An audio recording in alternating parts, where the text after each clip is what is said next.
अस्सलाम वालेकुम नाजरीन, मैं हूं सफीउल्लाह। आप लोगों का शुक्रगुजार हूं कि आप लोगों ने कीमती वक्त निकाल कर इस वीडियो को देखने के लिए। और आप लोगों से एक गुजारिश है, अगर अभी तक आप लोगों ने चैनल को सब्सक्राइब नहीं किया तो चैनल को सब्सक्राइब करें, वीडियो को लाइक करें। और आज की जो हमारी वीडियो है, कौम सबा एक सरकश कौम और नफरमान कौम थी, इसमें हम रिएक्शन दे रहे हैं दोस्तों। तो चलो चलते हैं दोस्तों वीडियो की तरफ, आप लोग हमारे साथ रहिए। उर्दू खबर के मुअज़्ज़िज़ दोस्तों, मैं हूं माजिद मलिक और आप तमाम देखने और सुनने वालों को अस्सलाम वालेकुम। नाज़रीन, कुरान मजीद में अल्लाह ताला ने हमारे लिए कई सबक आमोज किस्से बयान किए हैं, जहां कहीं किसी कौम की किसी खास आदत का जिक्र है तो कहीं किसी कौम की नाफरमानी और सरकशी का तज़किरा है, और कहीं इन्हीं कौमों की बदआमालियों के बदले इनके अंजाम का जिक्र है। इन्हीं कौमों में से एक कौम ऐसी भी थी जिसे कौम सबा के नाम से पुकारा गया है। कौम सबा के लोग कौन थे और इन्हें अल्लाह ताला ने कैसे गरक किया, इनके हवाले से अल्लाह ताला ने कुरान मजीद में क्या इरशाद फरमाया, और आज के जमाने में कौम सबा के बाकी लोग इस वक्त कहाँ हैं, इन सवालों के जवाबात जानने के लिए आपसे गुजारिश है कि हमारी आज की ये मालूमात से भरपूर वीडियो आखिर तक खुद भी जरूर देखिएगा और अपने दीगर दोस्तों के साथ भी शेयर जरूर कीजिएगा। तो नाज़रीन मोहतरम, आपको बताते चलें कि कुरान पाक में अल्लाह ताला ने कौम सबा के हवाले से पूरी सूरह सबा के नाम से नाजिल फरमाई, और आयत नंबर 15 में इरशाद फरमाया कि कौम सबा के लिए अपनी बस्तियों में कुदरत इलाही की निशानी मौजूद थी। इनके दाएं और बाएं दो बाग थे। हमने इनको हुक्म दिया कि अपने रब की दी हुई रोजी खाओ और उसका शुक्र अदा करो। ये उम्दा शहर और वो बख्शने वाला रब है।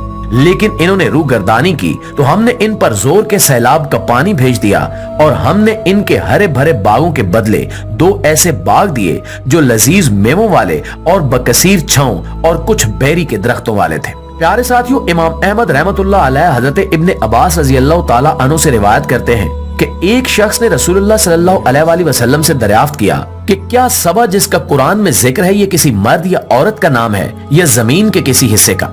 रसूलुल्लाह सल्लल्लाहु अलैहि वसल्लम ने फरमाया कि ये एक मर्द का नाम है जिसकी औलाद में 10 बेटे पैदा हुए, जिनमें से 6 यमन में आबाद रहे और 4 शाम में। यमन वाले 6 में से 6 कबीले पैदा हुए जो इन्हीं के नाम से मारूफ हुए, और शाम में बसने वालों के कबाइल भी इन्हीं के नामों से मशहूर हुए। सबा का असल नाम अब्दुल शमस था।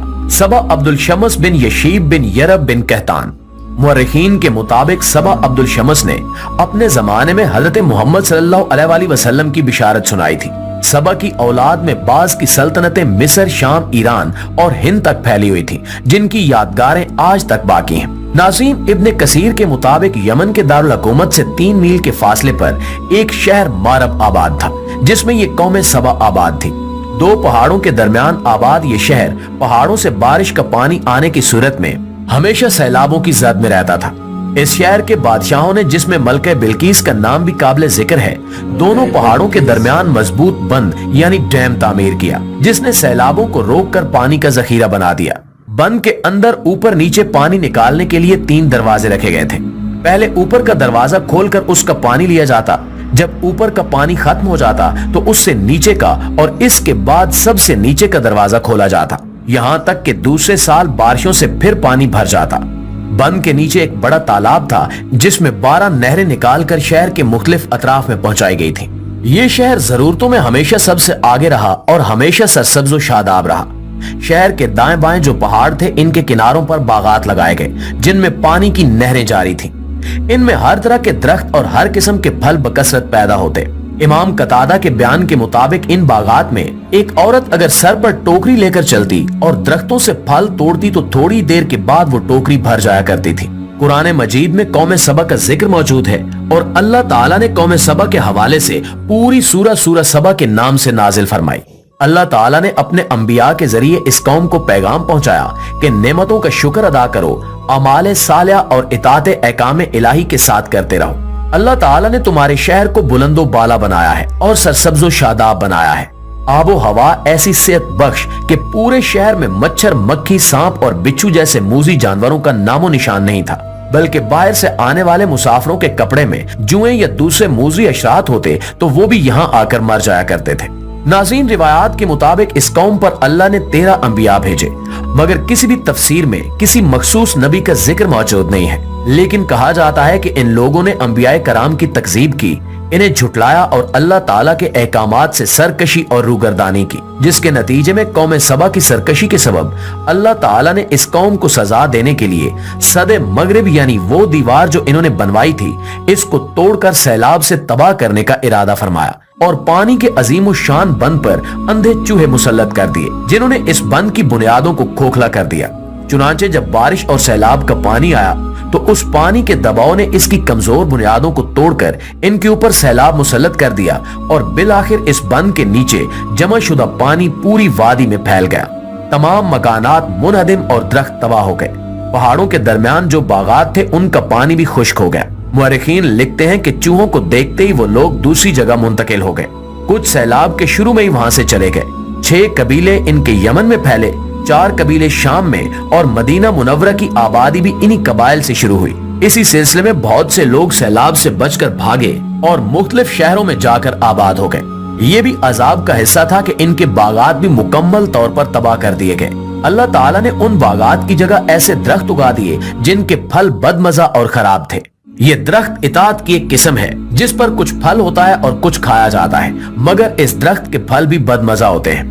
حضرت ابو عبیدہ رضی اللہ تعالیٰ عنہ نے فرمایا کہ خمد ہر ایسے درخت کو کہا جاتا ہے جو خاردار بھی ہو اور کڑوا بھی۔ پیارے دوستو، ابن کثیر نے قوم سبا کے حوالے سے ایک کاہن کا قصہ بھی لکھا ہے۔ سیلاب آنے کا عذاب آنے سے پہلے ایک کاہن کو اس کا علم ہو گیا تھا۔ اس نے عجیب تدبیر سے اپنی زمین جائیداد وغیرہ فروخت کی، پھر قوم کو آنے والے عذاب سے باخبر کیا اور کہا کہ فوراً یہاں سے نکل جاؤ۔ اس نے یہ بھی بتایا کہ اگر بہت دور محفوظ مقام پر جانا ہے تو عمان چلے جاؤ، جنہیں ایسی سواریاں چاہیے جو کیچڑ میں ثابت قدم رہیں اور قید کے زمانے میں کام آئیں۔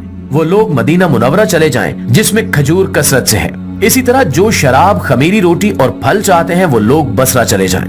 قوم نے اس کے مشورے پر عمل کیا۔ قبیلہ اعظم کے لوگ تو عمان چلے گئے، غسان بصرہ کی طرف، اوس اور حضرت اور بنو عثمان یثرب کی طرف نکل گئے۔ اس طرح یہ قوم ٹکڑے ٹکڑے ہو گئی، مگر کچھ لوگ جو بچ گئے ان کو اللہ تعالیٰ نے عذاب کی صورت میں تباہ و برباد کر دیا۔ پیارے دوستو، قوم سبا کے عروج و زوال کے ذکر میں بڑی نشانی اور عبرت ہے۔ رسول اللہ صلی اللہ علیہ وآلہ وسلم نے فرمایا کہ مومن کا حال عجیب ہے۔ اس کے متعلق اللہ تعالیٰ جو بھی تقدیری حکم نافذ فرماتا ہے سب خیر ہی خیر اور نفع ہی نفع ہوتا ہے۔ اگر مومن کو راحت اور خوشی حاصل ہوتی ہے تو یہ اللہ کا شکر ادا کرتا ہے جو کہ اس کے لیے آخرت میں نفع بن جاتا ہے۔